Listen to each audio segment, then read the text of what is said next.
Hello guys, and welcome to part 2 to our Graceland video. We appreciate you guys checking out the first video. If you haven't, we will leave that link in the description below. But let's get rocking and rolling. Kick this thing off with first and foremost going through Elvis's car collection. So without further ado, welcome to Presley Motors. Alright guys, so when you first walk in, the first car you're going to end up seeing isn't really a car, it's a super trike. Now this trike is from 1975, and Elvis, of course, owned this one, and it was a fiberglass body and had a 1600cc 65 horsepower Volkswagen engine. Talk about get up and go. Elvis actually once obtained a ticket for not wearing a helmet on this trike, even though he had it registered as a car. Alright, so our next car that we're going to talk about, well, I wouldn't even call it a car either, but it was that solar midget race car, and it sold for about $675 and had a Ford flathead V8 powered engine. Elvis used this car primarily for recreational purposes, and after crashing it a time or two, maybe even 3 or 4, Vernon told the guys, hey, get rid of it, because he was afraid Elvis was going to kill himself driving that thing around. Next, we go on down to that 1956 Cadillac Eldorado with a V8 engine, which Elvis purchased in 1956. And, well, it wasn't purple. It was originally white. Now, Elvis had it custom painted purple. And of course, how do you pick out any custom paint for a car? Well, you do it by smashing grapes on the hood of the car and saying, yep, that's the color purple I want. Make it happen. So, next, we go around to probably one of my favorite cars, and one that I hope to drive at least once in my life. And that's 1971 Stutz Blackhawk, which, legend has it, Elvis talked the dealership out of selling that one to Frank Sinatra. It was later delivered to Elvis in Vegas and was the first of its kind to be delivered to the U.S. Then, as we make our way around the corner, you see another Stutz Blackhawk from 1973. It was an 8-cylinder, 230 horsepower car, which Elvis purchased about late 1974. It was said to be his favorite car, and I can see why. Now, as you can see from the picture, Elvis was said to be driving this car for the last time as he passed through the gates of Graceland on the day of his passing. Alright, so the next car I'm going to take you guys over to is that famous pink Cadillac. This is Jazz's favorite car. And she thinks she's going to get one day. Maybe she will, or maybe we'll just have to find a pink Cadillac for her to drive. But this 1955 Cadillac Fleetwood is probably, like I said, the most famous car Elvis owns out of his entire fleet. Elvis had this car custom painted pink, and he used it to tour around originally, but later on gifted it to his mother Gladys, and he nicknamed the car Gladys' car. Now, although Gladys didn't have a driver's license, she still loved to go riding around in that car. Fun fact about the pink Cadillac, those clear tubes you see in the back of the window is how air conditioning was pumped throughout that car back in the day. Alright guys, our next car I'm going to take you around on is that 1976 Lincoln Mark, which, as you can see by these photos, was custom white leather with Elvis's logo, taking care of business, lightning fast. Also, the pinstriping on that paint job, you can see Elvis's initials. Now let me tell you, if I ever get to custom make a car, I'm going to take some pointers from this one right here. Lastly, the car that I want to show off and talk about, which I think is really unique and really caught my eye, was the Scout 2 4x4 series, which was purchased in late 1973 by Elvis. Now, this car, if you came to Graceland to do maintenance around the house or on the property, you could take this car, load it up with your tools, and then drive around. All you had to do is pick up the keys and once you were done, drop the keys off. I think that's pretty cool, and I'm glad that they got this, restored it up. It's a beautiful yellow, and it's one that I would want in my collection. So here's looking to you, Jazz. Another car that I want for the collection. Okay guys, this next stop on our tour is going to do everything with his jumpsuits, his record sales, movies, and anything and everything Elvis you can think of. So let's get going. First thing that we see here is, of course, Elvis's first vinyl record under RCA, not Sam Phillips. Alright, so this is an original record that was held by the family that is on display. I thought it was really cool. I'm a vinyl record collector myself, so I had to snap a few photos. But let's take it back a little bit before Elvis signed with RCA. He was signed to Sun Records, who was owned by Sam Phillips. Now, we'll link this video down below, but we toured Sun Records studio, and I had a blast. But Elvis's first record was actually under Sun Records, but around November of 1955, Sun Records ran into some financial difficulties and sold Elvis's contract to RCA Records for $35,000. After which, his manager, Colonel Tom Parker, had the goal to make Elvis the #1 attraction in North America. During Elvis's time alive up until 1977, Elvis ended up selling 250 million records with RCA. Now, if you keep going on, we go around the corner and we'll look at this gold lame suit, which Elvis is famous for. Colonel Tom Parker commissioned the seamstress named Nudie, or Nudie, correct me on how to say that, guys, to fashion a gold leaf tux for Elvis to wear on stage during his personal appearance in 1957.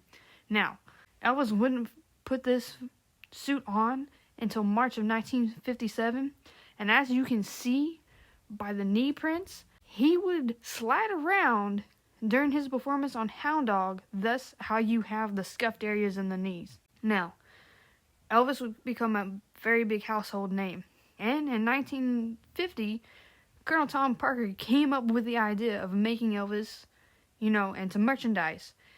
If you could basically put Elvis's face on it, Colonel Tom Parker did it. He even made merchandise for his Elvis haters, the I Hate Elvis buttons, and you know what? He profited off of that too. So, Elvis later would end up in his career being placed in films, which I think was his ultimate goal, but we never actually tapped into Elvis's full potential, at least in my opinion, when you watch his films. His first film that he ever appeared in was Love Me Tender, which debuted in 1956 of November. Elvis went on to star in 31 feature films as an actor and 2 theatrically released concerts documentary films, all of which he enjoyed financial success. Elvis Presley's 3 network television specials, Elvis from 1968, Elvis Aloha from Hawaii via satellite in 1973, and Elvis Concert in 1977 stand among the most highly rated specials of their time.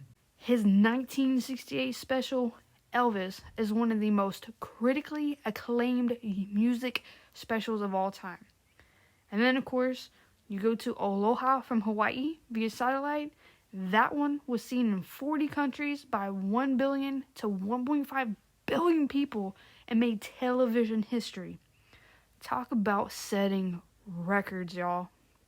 So, go back a little bit into Elvis's movies career. You see this pink car that is reminiscence of a Jeep. Elvis actually purchased this after going to Hawaii and, of course, filming Blue Hawaii.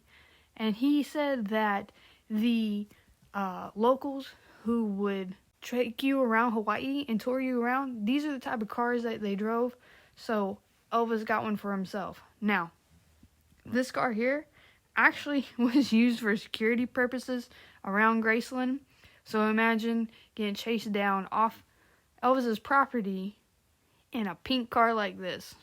Now guys, let's get back to Elvis' 1969 Embassy special and talk about the man who would become his costume designer, Bill Ballou. During the 69 special, Elvis had 3 suits he wore, one for rock and one for gospel numbers, the most iconic being the black leather suit by Ballou. From that time on, Ballou would dress Elvis until his passing. Bill was quoted saying Bob Mackie had a perfect muse and a perfect canvas and share. Well, I got that in Elvis. Bill was a fan of the Napoleonic collars and big sleeves. He said that the collar would frame Elvis's face perfectly well. Elvis was a fan, so that style stuck until his passing in 1977. As you can see, most of Elvis' jumpsuits are white, which is because when performing in Vegas, it was easier to change the color light for staging, and the suit absorbed it versus the black. Elvis was also known as the King of Bling, which is present by his jewelry we see here on display. He was quoted saying, "In public, I like to be real conservative clothes, but on stage, I like 'em flashy as you can get 'em." He wanted to put on a whole show, not just with his vocals, but with his looks as well. It is said that one of Elvis's favorite suit was his peacock suit. It featured a peacock on the front and back and chain-stitched embroidery and had feathers tapering off the tail of the peacock that ran down the entire length of the suit. Another popular costume was the Aloha Eagle suit, which Presley wore on Elvis' Aloha from Hawaii. The star-studded suit consisted of a heavily jeweled eagle on the front, back, and cape, and a belt embellished with eagles and stars. Elvis performed his Elvis Aloha from Hawaii special on January 14th, just after midnight Hawaii time.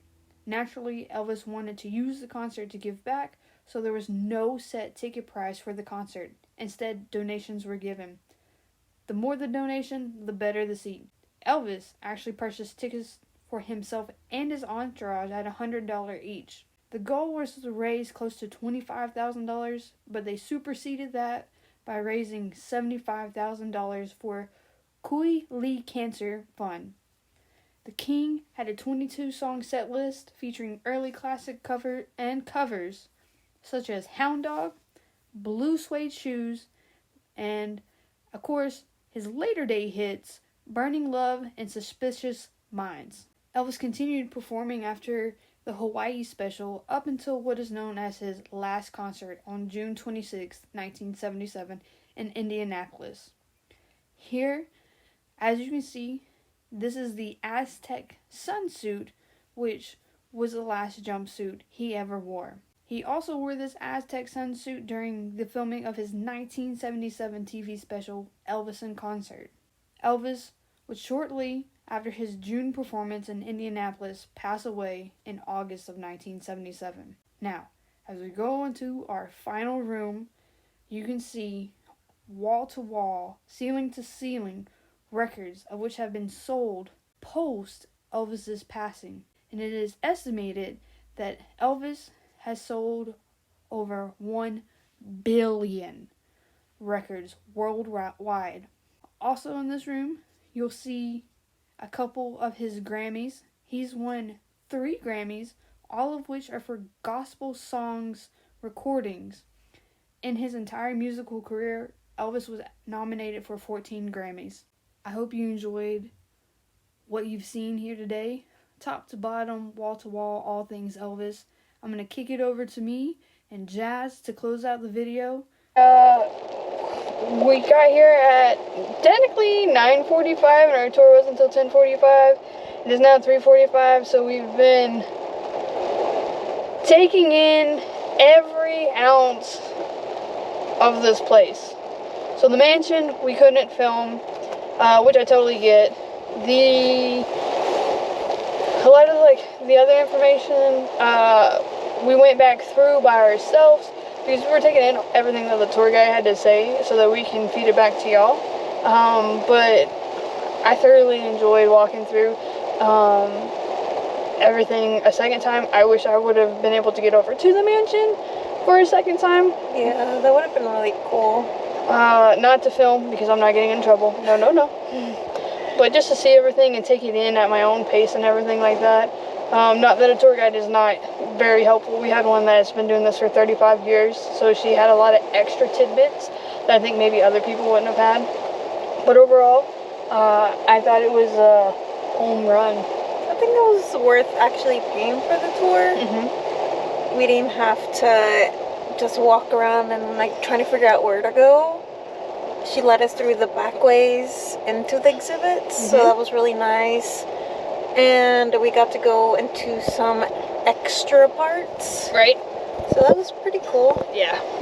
So overall, if you're coming to Graceland, do the tour that's going to fit you best. We went all out because I'm a big Elvis fan. And so, hey, go big or go home with me. There's no rhyme or reason to it.